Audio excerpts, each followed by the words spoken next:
नमस्कार मंडळी, welcome back to my channel. मी शिवानी तुम्हा सगळ्यांचं स्वादास्वाद किचन ह्या यूट्यूब चॅनलवर अगदी मनापासून स्वागत करते. आज आपण ना एक मस्त अशी भन्नाट नाश्त्याची रेसिपी बघतोय, जी अगदी मस्त आणि खूपच टेस्टी लागते. चला तर मग लगेचच रेसिपीला सुरुवात करूयात. तर त्यासाठी इथं तर बघा मी अर्धी वाटी इतके हे कांदे पोहे घेतलेत, जे आपण रोज नाश्त्यासाठी वापरतो तर तेच घेतलेत. हे अर्धी वाटी घेतले. आता हे पोहे आपण पहिल्यांदा स्वच्छ असे धुवून घेणार आहोत. पोहे स्वच्छ धुवून आता आपण ह्यातलं जे काही पाणी आहे तर ते पाणी आपण साईडला करून घेणार आहोत. आता बघा पोहे स्वच्छ धुवून झालेले आहेत, तर त्यामध्येच आता आपण अर्धी वाटी इतका रवा घालतोय. अर्धी वाटी पोहे आणि अर्धी वाटी रवा वापरलाय. हा रवा तुम्ही बारीक जाड कसाही घेऊ शकता. आता बघा इथं मी पाव वाटी किंवा अगदी 2 चमचे दही वापरले. जर तुम्हाला दही आवडत नसेल तुम्ही तर 1 लिंबू रस पण वापरू शकता. आता हे सुरुवातीला बघा चांगलंसं मिक्स करून घ्यायचं. पोहे जे होते ते आधीच भिजवल्यामुळे थोडं मॉइश्चर होतं आणि दह्यामध्ये पण बऱ्यापैकी मॉइश्चर असतं. पण आता बघा हे थोडं घट्टसर वाटतंय, म्हणून आपण दह्याच्याच वाटीमध्ये साधारणपणे अर्धी वाटी पाणी घेतलं आणि ते ॲड केलं. हे ना बॅटर थोडंसं घट्टसर असं भिजवून घ्यायचं, जेणेकरून रवा जसं भिजत जाईल ना तसं हे थोडंसं असं दाटसर किंवा घट्टसर बनतं. आता बघा हे सगळं अगदी छानपैकी असं मी मिक्स करून घेतलेलं आहे. आता ह्यातला जो रवा आहे आणि पोहे ते चांगले भिजले गेले पाहिजेत, त्यामुळे याच्यावरती झाकण ठेवून आपण हे 10 मिनिटं एका साईडला ठेवणार आहोत. हे छान रेस्ट होईपर्यंत आपण चटणी बनवूया. त्यासाठी इथं बघा एक मी छोटा पॅन ठेवलाय. पॅनमध्ये आपण 1 चमचा तेल घालूया. चटणीसाठी ना तेल अजिबात जास्त लागत नाही. तेल चांगलं गरम होऊ द्यायचं आणि त्यामध्ये आता आपण अर्धा चमचा जिरे घातले. 4 ते 5 लाल सुक्या मिरच्या घातलेल्या आहेत. त्यानंतर 1 मिडियम साईजचा उभा चिरून घेतलेला कांदा वापरलाय. आता हे सगळं चांगलं असं परतवून घ्यायचं.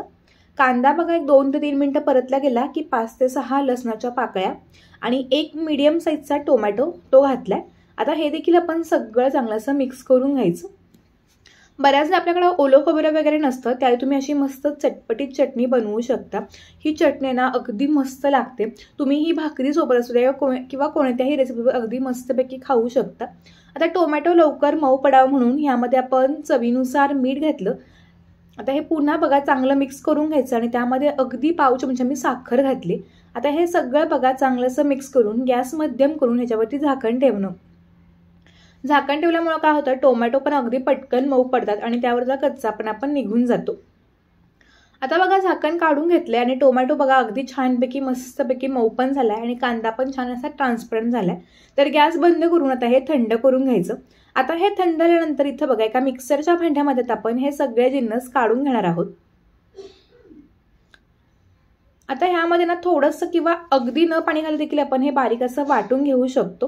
तर इथं बघा सुरुवातीला मी असं छानपैकी पाणी न घालता हे अगदी बारीक वाटून घेतले.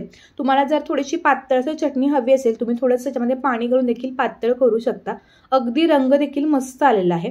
तोपर्यंत 10 मिनिटं पण झाली होती आणि आपण जे बॅटर रेस्ट करायला ठेवलं होतं ते पण बघा आता थोडंसं घट्टसर झाले. रवा पण जो आहे तो चांगलासा भिजला गेलाय.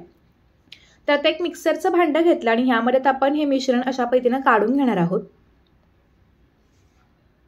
आता आपण अगदी थोडंसं पाणी घालून हे सगळं चांगलं असं बारीक वाटून घेणार आहोत.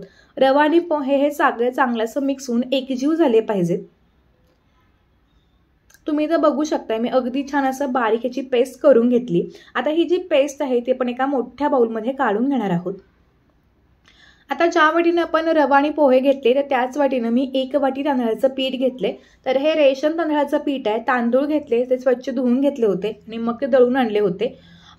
नेहमी मी असं तांदळाचं पीठ बनवते. तुम्ही विकतचं देखील पीठ घेतलं तरी देखील चालू शकेल. आता हे सगळं बघा चांगलंसं मिक्स करायचं. पिठामध्ये गाठी किंवा गुठळ्या होणार नाहीत ह्याची काळजी घ्यायची. आता बघा हे थोडं घट्टसर वाटतंय, त्यामुळं मिक्सरच्याच भांड्यामध्ये मी पुन्हा पाव वाटी इतकं पाणी घातलं आणि ते देखील ह्याच्यामध्ये चांगलंसं मी मिक्स करून घेतलं. बरेच जण आपल्याला डोसे इडली पटकन खावेसे वाटतात, पण फर्मेंट करण्यात इतका वेळ नसतो. अशा वेळी मुलांचा हट्ट पुरवण्यासाठी आपण नक्कीच अशी इन्स्टंट आणि झटपट रेसिपी बनवू शकतो. तुम्ही बघू शकता आता हे बघा अगदी अशा पद्धतीने मी बॅटर तयार करून घेतले. जास्त घट्टही नाही आहे आणि जास्त पातळही नाही आहे. ह्याची कन्सिस्टन्सी ना अगदी परफेक्ट असणं खूपच गरजेचं आहे. जर हे पातळ झालं ना तर ह्याला म्हणावी अशी जाळी पडत नाही आणि मग थोडीशी वातूट लागते. तसं होऊ नये म्हणून मध्यम कन्सिस्टन्सीमध्ये मी बॅटर करून घेतले. बॅटर पण बघा अगदी छान सिल्की असं छान मस्त तयार झाले. आता ह्यामध्ये आपण चवीनुसार मीठ, पाव चमचा पिठी साखर आणि पाव चमचा खायचा सोडा घातलाय। आता ही रेसिपी आपण इन्स्टंट बनवतोय त्यामुळे मी सोडा घातलाय। जर तुम्हाला सोडा घालायचा नसेल तर इथं इनो पॅकेट किंवा मग हे बेटर तुम्ही रात्रभर साधारणपणे 7 ते 8 तास फर्मेंट करून हे सकाळी छानपैकी असं मस्तपैकी नाश्त्याला बनवू शकता। आता सोडा घातल्यानंतर बघा अगदी छानपैकी मी 2 ते 3 मिनिटे मिक्स करून घेतलं। सोडा घातल्यामुळे काय होतं बॅटर बघा अगदी हलकं फुलकं आणि मस्तपैकी सॉफ्ट स्पॉन्जी असं तयार झालेलं आहे। तर इथं का बघा मी गॅसवरती एक नॉनस्टिकचा तवा ठेवलाय। तवा चांगला गॅस मोठा करून तापवून घ्यायचा आणि त्यानंतर ब्रशनं थोडंसं तेल लावून एका कॉटनच्या कापडानं किंवा टिश्यू पेपरनं तवा छान असा क्लीन करून घ्यायचा। लक्षात ठेवा ही रेसिपी करते वेळी गॅस मोठा असणे खूप गरजेचं आहे आणि त्याबरोबर तवा देखील चांगला तापला गेला पाहिजे। आता पळी ते 1.5 पळी बॅटर आपण ह्याच्यावरती घालून थोडंसं असं पसरवून घ्यायचं। ही रेसिपी थोडी जाळीदार आणि थोडी जाडसरच असते। गॅस मोठा असल्यामुळे तुमच्या लक्षात येतच असेल बघा आता याला अगदी छानपैकी अशी जाळी पडायला तयार होते। तर आज ना आपण तांदळाच्या पिठाचा इन्स्टंट असा लोणी डोसा बनवतोय। अगदी परफेक्ट बनतो। पीठ फर्मेंट करून पीठ वाटण्याची अजिबात झंझट नाहीये।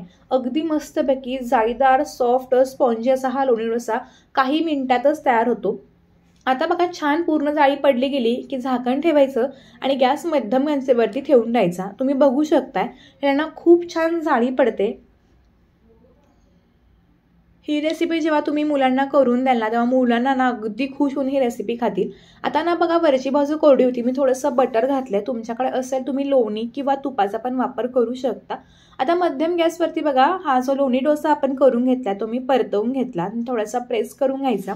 खालच्या साईडनं तर बघायला अगदी मस्तपैकी छान असा रंग आलाय। पिठी साखर घातली असेल ना तर अगदी छानपैकी रंग येतो। आता हे बघा मस्तपैकी दोन्ही साईडनं आपला लोणी डोसा तयार झालाय। मी तुम्हाला आणखीन एक करून दाखवते।